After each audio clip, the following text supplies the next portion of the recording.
ការដែលខ្ញុំចេញចាញ់តែច្បាប់សុខទីនេះគឺដោយសារខ្ញុំអនុវត្តហើយខ្ញុំទទួលបានសេចក្តីសុខពិតហើយទទួលបានអ្វីដែលល្អមកវិញចាពីមុនខ្ញុំមានតែស្ពាកស្មុគស្មាញតែយើងអត់ដឹងថាខ្លួនយើងកំពុងគិតអីអត់ដឹងថាអារម្មណ៍យើងបែបណាផ្លូវចិត្តយើងធ្លាក់អីខ្ញុំមិនដែលដឹងទាំងអស់ដែរចាប់សតិដឹងខ្លួនឯងតែដល់ពេលចាប់ផ្ដើមអនុវត្តច្បាប់សុខទីនឹងហើយខ្ញុំទទួលបានអារម្មណ៍ចេះស្គាល់ខ្លួនឯងដឹងខ្លួនឯងកំពុងតែគិតអីអារម្មណ៍ខ្លួនឯងបែបណាហើយចេះសម្រេចអ្វីទៅតាមអារម្មណ៍យើងរីករាយចាអញ្ចឹងខ្ញុំរៀនសូត្របានច្រើនហើយខ្ញុំចាប់ដើមអនុវត្តខ្លាំងហ្នឹងគឺកន្លះឆ្នាំចាកន្លះឆ្នាំអញ្ចឹងរឿងល្អៗក៏វាចូលមកបដាដែរហើយខ្ញុំជឿជាក់ថា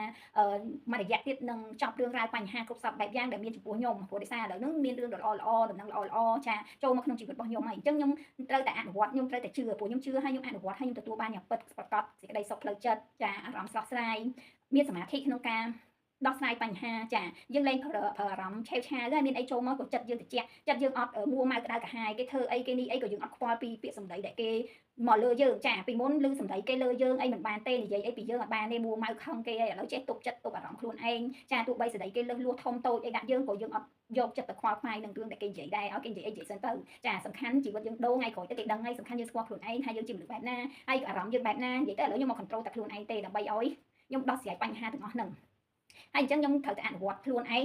ជាយាមធ្វើអ្វីដើម្បីខ្លួនឯងដើម្បី